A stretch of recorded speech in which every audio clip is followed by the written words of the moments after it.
passion for the material culture, and hopes to eventually get involved in conservation work with fiber arts and ceramics. Issa plans to move to Boston in a couple years with her soon-to-be husband and their dogs Critter and Amelia. I do hope this was not the first time he heard that. As a newly minted graduate from the Department of Anthropology, please welcome your very own Ms. Issa Aranda.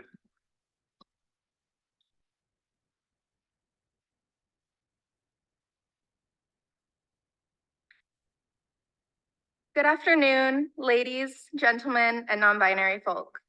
I can't tell you what it means for me to be on this stage here today.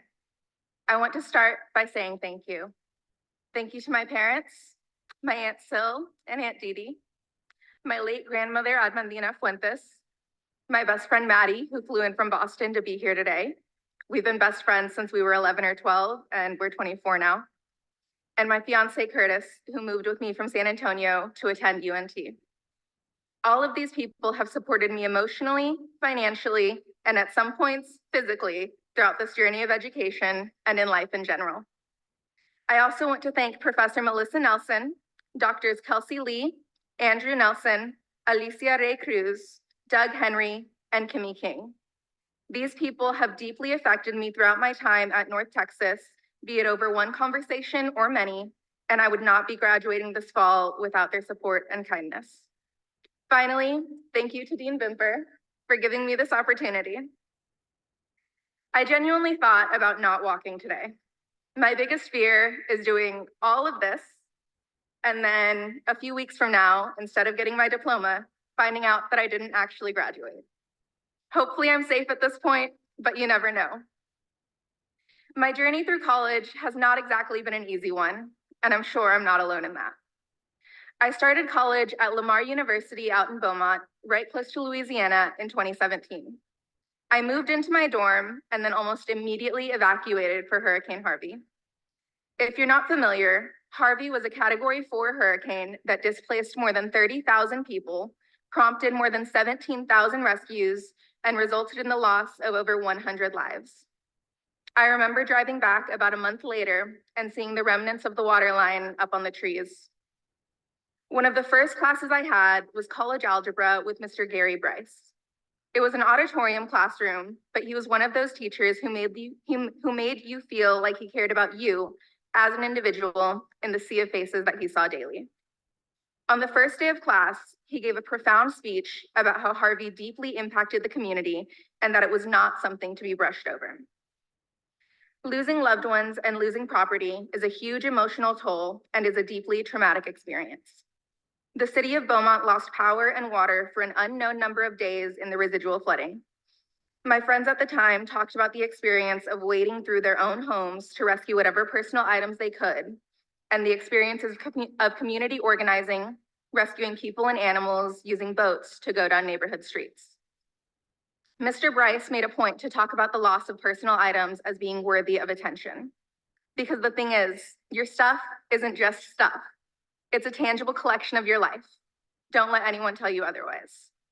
This is something that I've always felt strongly about, but I think his lecture was the first thing that started pulling me toward anthropology. While I am sure not everyone here has experienced the devastating impact of a hurricane, I'm sure we have all experienced loss. People we wish could be here celebrating with us who are not physically, places we long to return to that we may never see again. Maybe a childhood stuffed animal was misplaced on a vacation long ago. While numerous people and places and things come to mind, my friend Alan is at the forefront. You see, I spent a full calendar year at Lamar, summer classes and all, and then I dropped out for the first time. I really struggled during my first year of school. Personal struggles, mental health, physical health, plus college is just really hard. My grandfather had just passed away, and I decided to move back home to San Antonio. Even though I wasn't in school, I was still eager to stay busy. I ended up working 3 jobs, 2 jobs hosting and 1 waiting tables at a hole-in-the-wall Italian restaurant where I met my fiance. I was feeling a lot of pressure for not finishing school, so I took some community college classes over a summer before I was ready, and let's just say I did not perform well. So I left again. Failure is a part of life. Don't get me wrong. It's not fun, but we have all failed time and time again to get to where we are today. Maybe you didn't drop out of school twice, but failed tests, failed experiments, or failed projects were all a part of the story that led you to this very graduation. After a little while, I went back a third time. I was ready, I was determined. Unfortunately, that was the spring of 2020. I'm sure many of you remember leaving for spring break and then not returning to campus. I finished the semester virtually, and then I took some more summer classes. I decided to take the fall off and transfer to a university in the spring. Curtis and I had our own apartment at this point, and a friend, Alan, moved in with us while he was going through a difficult time. He was silly, goofy, incredibly smart, and quick-witted. He also really struggled with his mental health.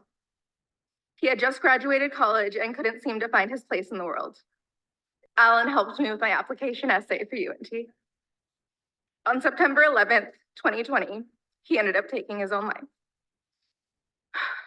As an anthropologist, I know that we all have different understandings of what happens when you leave this world, but I believe that Kurt Vonnegut got it right in Slaughterhouse Five. When a person dies, he only appears to die. He is still very much alive in the past. All moments, past, present, and future, always have existed, always will exist.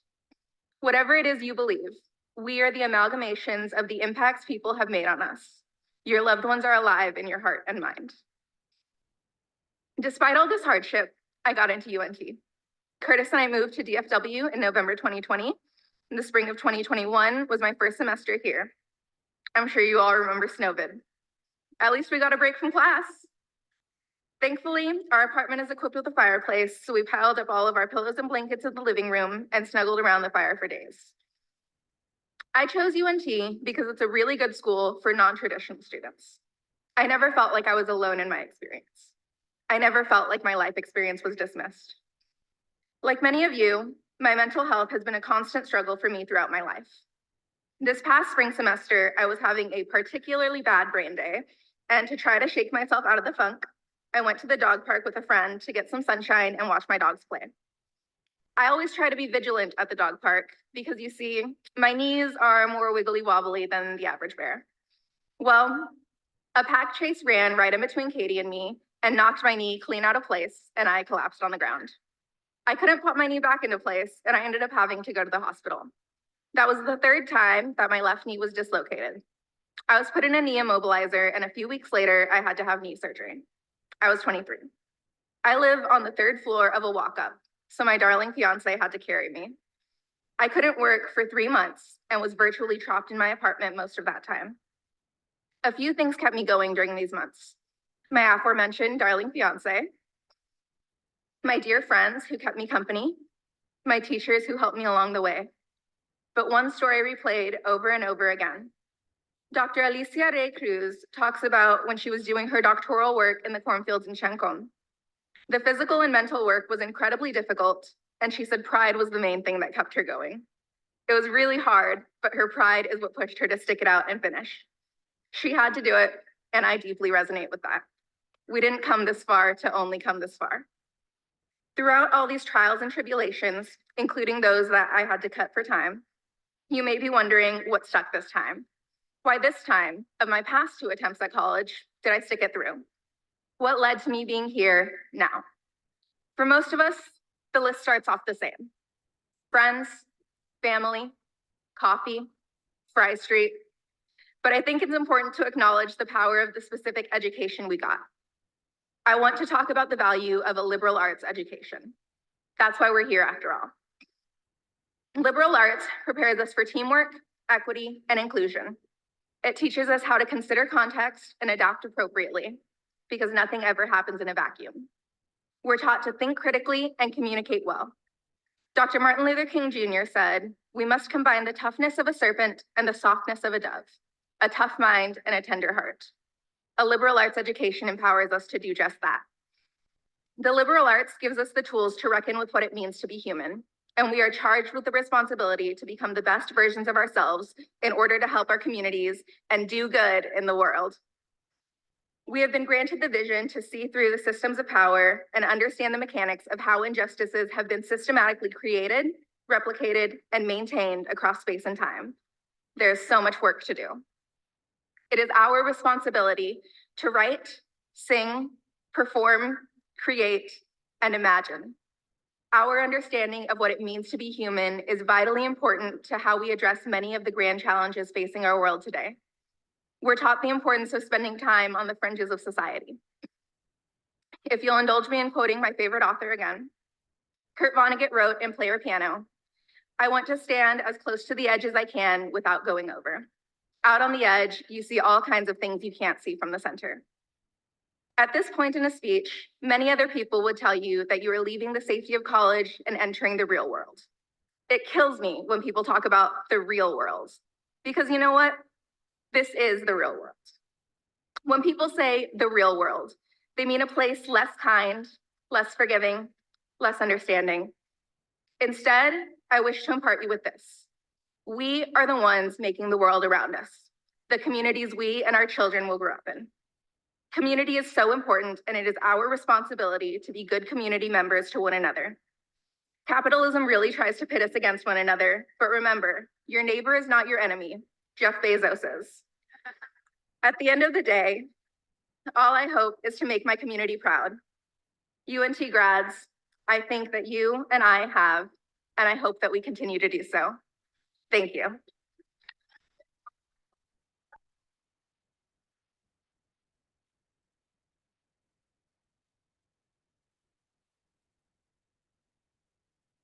Thank you, Ms. Aranda, for that inspiring message and your charge to the graduates. We've almost reached the conclusion of this commencement ceremony. But first, we have one more special tradition to share with you. To lead us in this tradition, I would like to invite Issa back up to the podium one last time. This honor belongs to you. Class graduates, it is now my honor to instruct you to move the tassel of your cap to the left to proclaim your new status as college graduates and UNT alum. Congratulations.